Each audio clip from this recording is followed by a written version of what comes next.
Hello and welcome to part 4 of our horse racing game how-to tutorial video.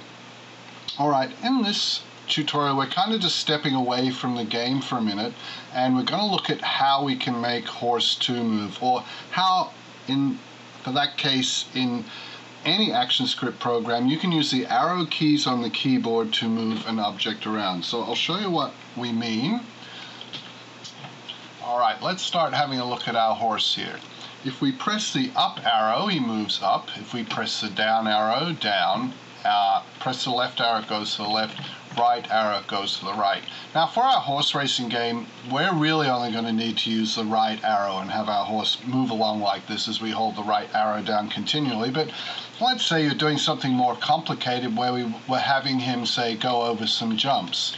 Alright, and if you collided with the jumps, well then you'd lose points.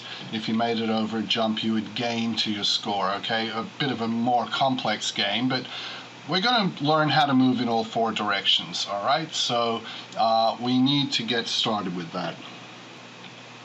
Alright then, so into Flash and create new Flash file ActionScript 3 as usual. And let's just set our background here down the bottom to a nice dark green. And we need to bring in our horse. So File, Import, and we'll import to Library. And we have here horse 2, the brown horse, which is going to be the horse which we'll be racing. Alright, so here it is here in the library, we can see it there, and we'll just drag it out here and put it in the middle of the stage. Alright, the next thing we want to do is, at the moment that is just a bitmap image, and I've just realized that's horse 1 GIF, so I've actually brought in the wrong horse. So let's just delete that, and File, Import. Okay, import to library, because the one we need actually is horse 2 PNG, because that guy will be clear on the background and won't have white around him. So just say OK on this box which comes up. Alright, now see how horse 2 PNG is clear, whereas horse 1 GIF would have a white background. Let's just show you that when we bring that out, it's got a white background, and that's not what we want, so we'll just delete it off the stage. When you bring in horse 2, which was saved as a fireworks PNG, it has a clear background. So remember, when you're making items for these games, you want to save them as PNGs.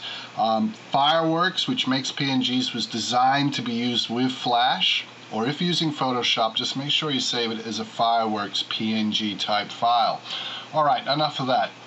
We've got our horse in there. At the moment it's a graphic symbol, so what we need to do is convert it to a movie clip. Modify, convert to symbol, alright, and we want movie clip, and this guy is going to be horse 2 because that's the number that's on him. And we'll say OK. Now straight away down in the instance name here in the bottom left hand corner for that movie clip, we're going to set that to horse2_MC. Alright, now that name's important, as we've discussed in other tutorials, that's going to be what links us into the ActionScript. Alright, so let's get into the ActionScript. Up here in the layers, right, we've got layer 1, so let's just double click and rename that. That's just basically our stage, the green background with the horse on it. And let's go down here to insert layer, click on that little guy there, he makes another layer, double click on that new layer, and this is going to be where our ActionScript 3 code is. So we put AS 3.0, some other people put actions in there, I just like to put AS 3.0.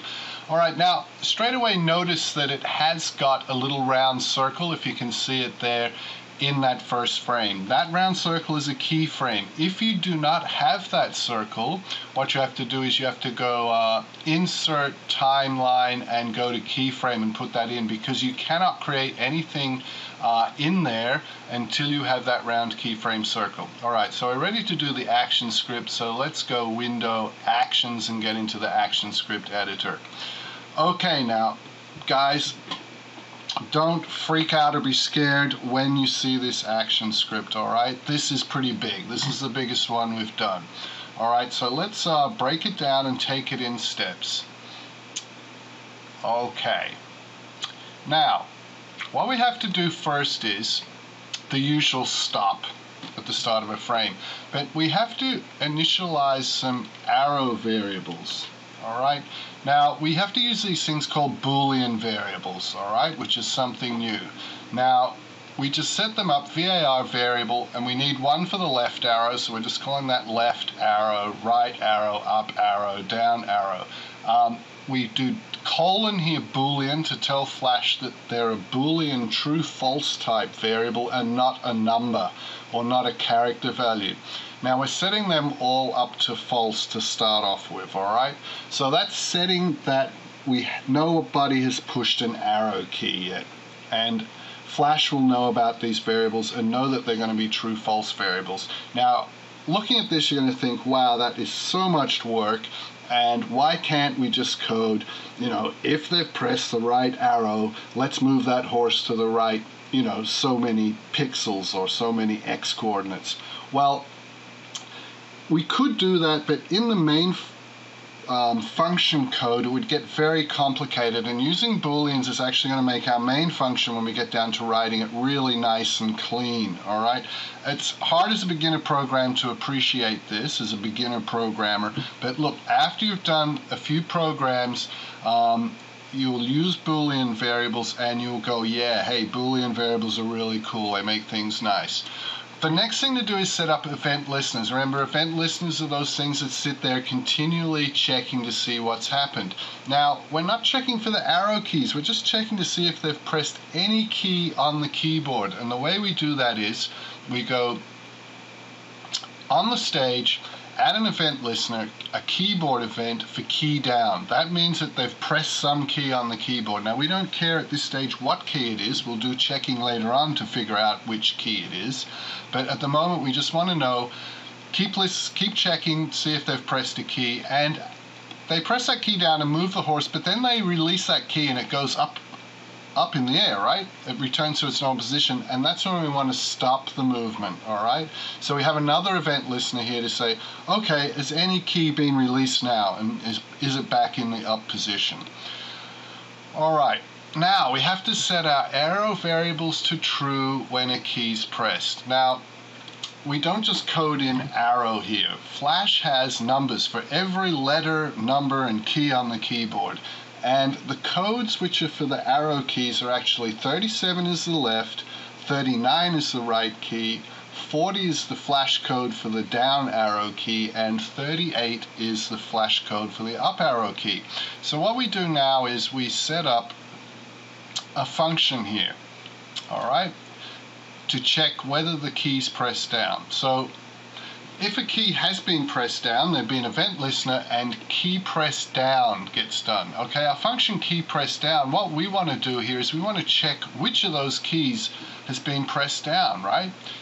Is it the left arrow, the right arrow, the down, or the up? So we need 4 lots of checking. So first we check, is the event key code value 37, and if it is, we know it's the left arrow. So our Boolean variables, remember them back at the start, we set the Boolean variable for left to true. So now we know that they have pressed down the left arrow. All right, else if, we have another check. All right, let's check if it's key code 39. Remember, key code 39 is the right arrow. So if that's happened, we'll set the right arrow Boolean variable to true, and so on for the up arrow and the down arrow. All right, we also need some checking for the event when the key is pressed up. When a key has just been released and gone back to its normal up position, which key was it? So we have checking in here. If it was key code 37, we can now set the left arrow back to false, which means the left arrow is up now, and we don't want to continue doing any moving left because they've released the key and they want to stop. And we do the same sort of things for the right arrow, right? If that right arrow button is just being clicked up, set it the Boolean to false, and that means our horse will stop moving. All right, so how do we do this stuff to move the horse? We set up an event listener so that horse 2 can be moved. Now, we're going to use one of these event listeners, which is an enter frame, which means that as Flash is going through, it keeps going into the frames, and every time it does, we're going to get it to check whether it needs to move horse to and which direction to move it in. So we've got a function on the end of this event listener, as you always do have a function there, and this one's called move horse to. All right, so Flash uses X and Y coordinates. Now, something you got to get used to is that it's a little bit different to maths in that what happens is the x-axis is the same, that if you increase your x value, you go along to the right, and if you decrease it, you head to the left. But with y coordinates, it's different. The y-axis is upside down in Flash. So what that means is that when you add on to a y coordinate and make it more positive, the thing actually moves down instead of up. And if you reduce the value of a y coordinate, something will move up, whereas you'd expect it from maths to move down. All right, we have a variable here that we set up called the speed. So we've just made that colon number, it's a number, and the speed number we're going to use is a value of 12, all right? And that's going to set the horse speed that it moves at. All right, so if left arrow, if that Boolean variable is true, what we're going to do is we're going to subtract away from the x coordinate. So we're going to reduce the x coordinate, which will make it move to the left. Now, the amount we reduce it by for each press of the left arrow key, or if you hold the left arrow key down, it's decreased continually, is that speed value. And that speed value here is 12. It just makes it easier that if we wanted to slow the horse down, we can just change it in one place up here. Otherwise, if we put 12, 12, 12, 12 all the way down here, if we wanted to change it to 8, we'd have to go and go 8, 8, 8. So this is just a way of using variables to make life easier. All right, if they've clicked the right arrow, if they've got that pushed down at the moment, well, while they keep it pushed down, let's keep adding on the speed value, which is 12, to the x coordinate and make it move to the right. If they've done the up arrow, we want to change the y coordinate. Remember, it's opposite way around, so we put y minus equals speed, which means it'll go the y coordinate, take away the speed value of 12, and finally, if they've pressed down, we actually want to add on the speed value to the current y coordinate, and that'll make it move down. So that is actually all of the action script. So this is the biggest action script we've written. It just looks a lot bigger because we've used those Boolean variables. So let's Control-C, copy it here, and go here, Window, Actions, and we'll just put all that in, and that's done. And we're now ready to press Control, Enter, and test our movie. All right, so here's our horse. Let's try push the up arrow. He goes up. The down arrow, he's going down. Left goes left, and right goes right. So that's all working beautifully. But you can't hold two arrows down at the same time. All right, if you wanted to actually have this guy turn around when you press arrows and rotate, well, that becomes a lot trickier. We actually have to use some trigonometry there to rotate through angles, but we won't be doing that with this one. Okay, so we've learned how to move him in all directions. When we get back to working on the game in the next part of this tutorial, part 5, we'll just be looking at him moving right, and we'll also put in left also if you wanted to just be silly and slow your horse down, but mainly we'll just be doing a simplified version where it just moves to the right there, racing, racing, racing, and that's the end of the part 4 tutorial.